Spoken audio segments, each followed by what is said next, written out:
श्रीराम. आज आपण मनाच्या श्लोकातला 35वा श्लोक पाहणार आहोत.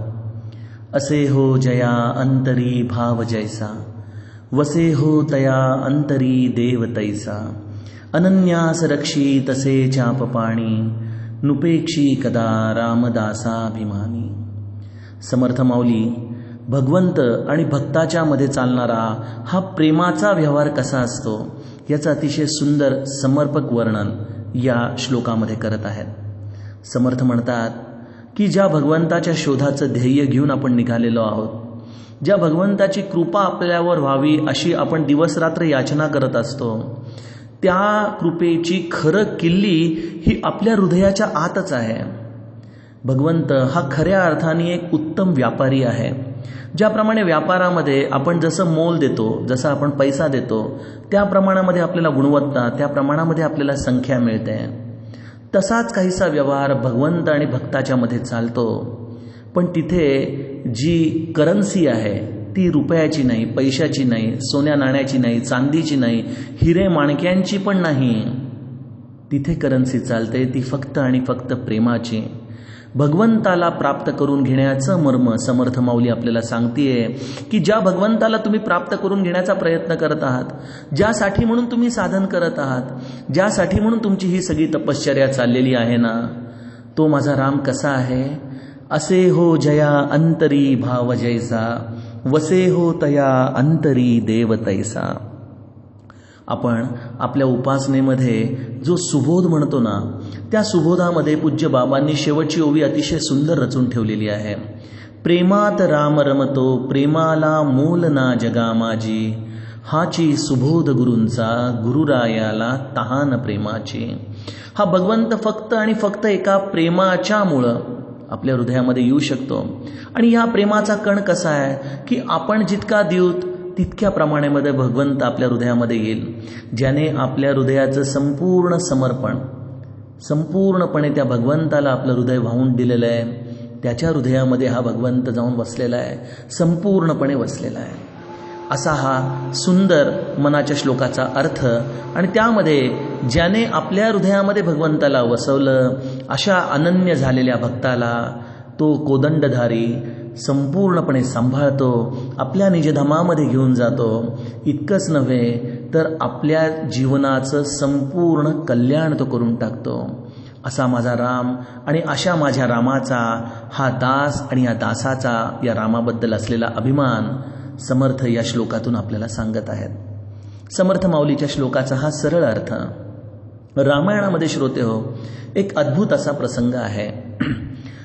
सीता स्वयंवरामध्ये जेव्हा प्रभू त्या जनकपुरीमध्ये त्या धनुष्य यज्ञ शाळेच्या मधोमध उभे राहिलेले असतात, तेव्हा त्या रंगभूमीवर अनेक प्रकारची लोक बसलेली असतात. जनकाने प्रत्येकाला बसण्याची व्यवस्था केलेली असते. सर्व बाजूनी सभोवतार प्रचंड प्रमाणामध्ये लोक बसलेली. प्रभू मैदानाच्या मध्यभागी येतात विश्वामित्रांच्या बरोबर, आणि त्या मैदानामध्ये बसलेल्या, त्या रंगभूमीमध्ये असलेल्या प्रत्येकाची नजर प्रभूंच्या सौंदर्यावरती खेळलेली असते. एकच मनुष्य हजारो लोकांना बघताना कदाचित त्याच्यामध्ये वेगवेगळे प्रकारचे भाव निर्माण होणं शक्य आहे. पण हजारो लोक जर एकाच माणसाला बघत असतील तर त्या सगळ्यांमध्ये मात्र त्या माणसाच्या बद्दल, त्याला दिसण्याच्या बद्दल मात्र भ्रम असता कामा नये. पण प्रभू भगवंताचं हे जे व्यक्तरूप आहे, त्या एकाच व्यक्तरूपाला बघताना प्रत्येकाला मात्र प्रभू वेगवेगळे दिसत होते. प्रभू रामचंद्र यज्ञशाळेच्या मध्यभागी उभे आहेत आणि जे विद्वान आहेत त्या विद्वानांना प्रभू आपल्या पूर्ण रूपामध्ये दिसत आहेत. जे भक्त आहेत त्यांना आपला इष्टदेवताच्या रूपामध्ये दिसत आहेत. जे कामी आहेत त्यांना ते एका कामी, एका सुंदर अशा रूपामध्ये ते दिसत आहेत. जे शूर आहेत त्यांना ते वीर रसाने भरलेले दिसत आहेत. जे कपटी आहेत त्यांना ते काळ रूपाने भरलेले दिसत आहेत. जे जनक आणि त्यांच्या राण्यांसारखे आहेत त्यांना प्रभू पुत्र रूपाने दिसत आहेत. आणि प्रत्येकाचं हे रूप बघत असताना जी बालक मंडळी आहेत त्यांना तो आपला सखा दिसतोय, त्यांना तो आपला सोबती दिसतोय. एकच राम एकाच वेळेला सगळ्या लोकांना वेगवेगळ्या पद्धतीने दिसतोय. आणि ह्याच्यातलं जे मर्म आहे ते कोणालाच कळू शकलं नाही. आपल्याकडं एक हिंदीमध्ये अतिशय सुंदर असं गाणं आहे बघा, तोरा मन दर्पण कहलाय. आणि हाच भागवताचा देखील सिद्धांत आहे, बिंब आणि प्रतिबिंबाचा. आपण आरशासमोर बऱ्याचदा उभे राहतो. आपल्या जर आरशामध्ये बघत असताना आपल्या कुठंतरी चेहऱ्यावरती एखादा छोटासा काहीतरी काळा रंग लागलेला असेल, तर आरशावरचा काळा रंग पुसल्याने समोरच्या माणसाचा रंग हा कधी निघत नाही. त्याला स्वतः रंग काढावा लागतो. एक अतिशय सुंदर शेर आहे की उम्र भर गालिब एक ही भूल कहता रहा, उम्र भर गालिब एक ही भूल कहता रहा, धूल चेहरे पर थी और आयना साफ करता रहा. माझ्या चेहऱ्यावरती धूळ आहे आणि मी आयना साफ करत राहिलो. हा जसा गालिबची जी चूक झालेली आहे, तसा तो भगवंत हा आपल्या साऱ्या चराचरामध्ये आपल्या भोवती इतक्या जवळ आहे, पण तो आपल्याला दिसत नाही. आपण त्याची प्राप्तीसाठी काय करत नाही. आज आपण संसार सोडून हिमालयामध्ये निघून जाऊ, या वेगवेगळ्या यात्रा करूत, उपासना करूत, जप तप सगळं करूत, पण हा भगवंत प्राप्त करण्याची किल्ली खरं भगवंतानी आपल्या हृदयाच्या आतच दिलेली आहे. असे हो जया अंतरी भाव जैसा, वसे हो तया अंतरी देव तैसा. खऱ्या अर्थाने भगवंताची प्राप्ती ही भावाशिवाय होऊ शकत नाही.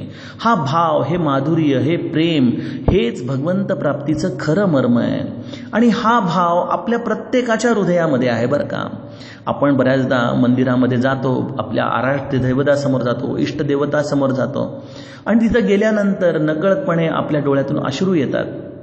आपल्याला त्यावेळेला क्षणभंगूर ती आपली एक प्रकारे आलेली वैराग्याची अवस्था असते. पण भगवंत हा खोट्या भावाचा भुकेलेला नाही आहे. भाव याचा अर्थ ज्या स्थितीचा कुठल्याही परिस्थितीमध्ये अभाव होत नाही, त्याचं नाव भाव आहे. ज्या माणसाला 24 तास त्या भगवंताच्या जाणीवेनी संपूर्णपणे व्याकुळ करून टाकलेलं असतं, ना की फक्त त्या मंदिराच्या समोर, ना की फक्त लोकांनी चांगलं म्हणावं म्हणून, ना की फक्त प्रतिष्ठा लौकिकासाठी म्हणून. भगवंत हा आपल्या अंतर्यामी आहे. जसं आरशासमोर उभं राहिल्यानंतर बिंबाच्या मध्ये जसं सौंदर्य तसंच प्रतिबिंबामध्ये दिसतं, तसं भगवंत हा आपल्या नित्य भावनेचा एक प्रकारे संशोधक आहे आणि त्याच्यापासून काहीच लपत नाही. मला बऱ्याचदा असं वाटतं की महाराजांच्या समोर जेव्हा आपण उभे राहतो तेव्हा एखाद्या प्रसिद्ध डॉक्टरकडे जर आपण गेलो तर तो डॉक्टर आपल्या आधीचे केस पेपर मागून घेतो, ती आपली फाईलचा अभ्यास करतो आणि मग आपल्याला आतमध्ये बोलवतो आणि मग सांगतो की तुमचं आधीचं औषध असं झालंय तसं झालंय. म्हणजे आधीचा अभ्यास करून तो आपल्याला ज्याप्रमाणे ॲनालिसिस सांगतो. मला असं बऱ्याचदा वाटतं की श्री महाराजांच्या समाधीसमोर, त्या रामाच्या समोर जेव्हा आपण उभे राहतो आणि जेव्हा त्याच्या डोळ्यामध्ये आपण खोलवर उतरून बघतो, तेव्हा प्रभूंना, तेव्हा त्या सद्गुरूंना आपलं फक्त आत्ताच्या जन्माच्या भावनेची अवस्था नाही, तर जन्मोजन्मीच्या आपल्या संचिताची, जन्मोजन्मीच्या आपल्या भगवंताच्या विषयी असलेल्या प्रेमाची कल्पना आहे. आणि त्या भावनेच्या आधाराने भगवंत आपल्यावरती कृपा करत असतो बघा. आणि त्यामुळं जर आज माझ्या हातामध्ये काय असेल, तर आज माझ्या हातामध्ये माझ्या कर्माच्या शुद्धीचं कार्य आहे. आणि या कर्माच्या शुद्धीच्या कार्यामध्ये ज्या भगवंता प्रेमाचा, भावाचा भुकेला आहे, त्या प्रेमाचा, भावाचा जर भूक मला त्या भगवंताची खऱ्या अर्थाने जर शमवायची असेल, तर आज मला माझ्या आयुष्यामध्ये जे प्रेम मी सगळीकडं एक प्रकारे विखरून टाकलेलं आहे. माझं प्रेम आज या हृदयामध्ये आहे, प्रेम नाही असं नाही, पण मी माझं प्रेम एक प्रकारे माझ्या घरादारांमध्ये, माझ्या मुलाबाळांवर, पैसा अडक्यावर, या प्रत्येक गोष्टीमध्ये एक प्रकारे आसक्त होऊन लडबडून ठेवलेलं आहे. त्या सगळ्या गोष्टींवरचं ममत्व जर मला काढता आलं, तर तो काढण्याचा एकच उपाय, ते म्हणजे सगळं माझ्या भगवंताचं आहे, ते म्हणजे माझ्या रामाचं आहे, तो माझा स्वामी आहे असं म्हणता क्षणी, आणि ही भावना जशी जशी आपण आपल्या हृदयामध्ये वसवत जाऊ, तशी तशी त्या गोष्टींवरची मालकी हक्काची भावना आपली कमी होते. आणि जसं जसं मालकी हक्क आपला कमी होत जातो, तसं तसं आपल्या जीवनामध्ये हे विखुरलेलं प्रेम एकवटायला लागतं. आणि ज्यांनी आपलं सगळं प्रेम एकवटून त्या प्रभूंच्या चरणी समर्पण करण्याची कला या जीवनामध्ये शिकली, अशा भक्ताला समर्थ अनन्य म्हणतात. न अन्य, ज्याला दुसरा कोणीच नाही, ज्याला त्या भगवंताशिवाय दुसरं कोणी नाही, अशा अनन्याला तो कोदंडधारी त्याचं रक्षण करतो, त्याला त्याच्या जीवनामध्ये सर्वार्थाने सांभाळतो, त्याचा प्रपंच, त्याचा परमार्थ, या सगळ्या गोष्टींचा भार तो आपल्या शिरी घेतो. आणि इतकंच नव्हे तर त्याचा अंतकाळ साधत त्याला आपल्या निजधामामध्ये तो घेऊन जातो आणि त्याच्या जन्माचं खऱ्या अर्थाने कल्याण करून टाकतो. मला असं बऱ्याचदा वाटतं की आपण एवढे काबाड कष्ट करतो आपल्या प्रपंचासाठी, आणि इथं जो समर्थांचा समर्थ आहे, जो या साऱ्या ब्रह्मांडाचा प्रपंच चालवतो, त्याच्या हातामध्ये आपण आपला प्रपंच का बरं नाही देऊ शकतो? आपण बाहेरच्या कंपन्यांमध्ये मोठे मोठे कन्सल्टंट घेतो, कारण की आपल्याला असं वाटतं की त्यांना ह्याच्यातलं जास्त कळतं. इथं या ब्रह्मांडाचा प्रपंच चालवणारा समर्थ आपल्या जीवनामध्ये येतोय आणि म्हणतोय, बाळा, हे सगळं माझ्यावरती सोपो, मी सगळं उत्तम तुझ्या कल्पनेच्या पलीकडे करून देईन. तरी देखील आपण त्या कन्सल्टंटवर विश्वास का बरं टाकत नाही? असा हा समर्थ, असा हा माझा राम केवळ आणि केवळ आपल्या भावाचा भुकेलेला आहे, आपल्या प्रेमाचा भुकेलेला आहे, आपल्या विश्वासाचा भुकेलेला आहे. आपण त्याच्यावरती खऱ्या अर्थाने आपला भार टाकावा. आपला तो स्वामी आहे ना, आणि मग आपण त्याचे सेवक आहोत. या भावनेने जर आपण आपल्या जीवनामध्ये राहिलो तर आपला देखील भरत होईल. आपण देखील आपल्या सिंहासनावरती त्याच्या पादुका ठेवूत, आणि मग आपल्या जीवनाचं मांगल्य चहूबाजूनी आपल्याला जाणवू लागेल. असं हे अनन्यपण आपल्या जीवनामध्ये अनुभवणं म्हणजे खरी शरणागती. असा माझा राम अगदी छोट्याशा भावनेने, प्रेमाने, वीणास्वामी म्हणतात ना आपल्या अभंगामध्ये, बंध विमोचन राम माझा, बंध विमोचन राम. का बरं? भावभक्तीच्या सुलभ जयाने पुरवी सकळ ही काम माझा, बंध विमोचन राम. त्याला केवळ भावना, त्याला केवळ प्रेम, त्याला केवळ भक्ती कळते. इतकं सोपं, इतकं फुकाचं असं नाम, असं ते जाणीवरूप प्रेम आपण त्यावरती द्यावं आणि आपल्या जीवनामध्ये मांगल्य भरून घ्यावं. असा या श्लोकाचा हा गभितार्थ. जानकी जीवन स्मरण. जय जय राम. श्रीराम. आज आपण मनाच्या श्लोकातला 35वा श्लोक पाहणार आहोत. असे हो जया अंतरी भाव जैसा, वसे हो तया अंतरी देव तैसा, अनन्यास रक्षी तसे चाप पाणी, नुपेक्षी कदा रामदासाभिमानी. समर्थ माऊली भगवंत आणि भक्ताच्या मध्ये चालणारा हा प्रेमाचा व्यवहार कसा असतो याचं अतिशय सुंदर समर्पक वर्णन या श्लोकामध्ये करत आहेत. समर्थ म्हणतात की ज्या भगवंताच्या शोधाचं ध्येय घेऊन आपण निघालेलो आहोत, ज्या भगवंताची कृपा आपल्यावर व्हावी अशी आपण दिवसरात्र याचना करत असतो, त्या कृपेची खरं किल्ली ही आपल्या हृदयाच्या आतच आहे. भगवंत हा खऱ्या अर्थाने